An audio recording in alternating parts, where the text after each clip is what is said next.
สวัสดีเนาะค่อยเก่งซื้อเท้าแซงอ่อนนามสกุลแซงวันนี้อยู่บีที่3ขนาดเล็กสัตว์มีหน้าที่ดูแลฟาร์มกบแล้ววิธีการให้อาหารเนาะเขาจะให้ตอนเช้าแล้วก็ตอนแลงตอนเช้านี่จะเป็นเวลา8 โมงตอนเช้าตอนแลงจะเป็นเวลา5 โมงแลงแล้ววิธีระบบบุรณะซ่าเนาะเขาจะล้างแต่เฉพาะตอนเช้ามือหนึ่งล้างคือหนึ่ง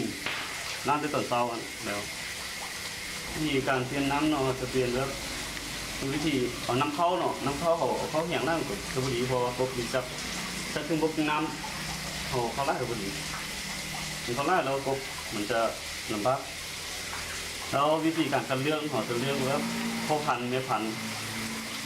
พอผ่านเราจะข้างไปอ่างหนึ่งในผ่านเราจะข้างไปอ่างหนึ่งเพราะว่ารอท่าการผสมพันธุ์ท้ายเดือนสั้นต้นเดือน4เนาะมันจะมีการผสมพันธุ์กบในระยะผสมพันธุ์กบมันจะชืดอยู่เดือน4เดือน5เดือน6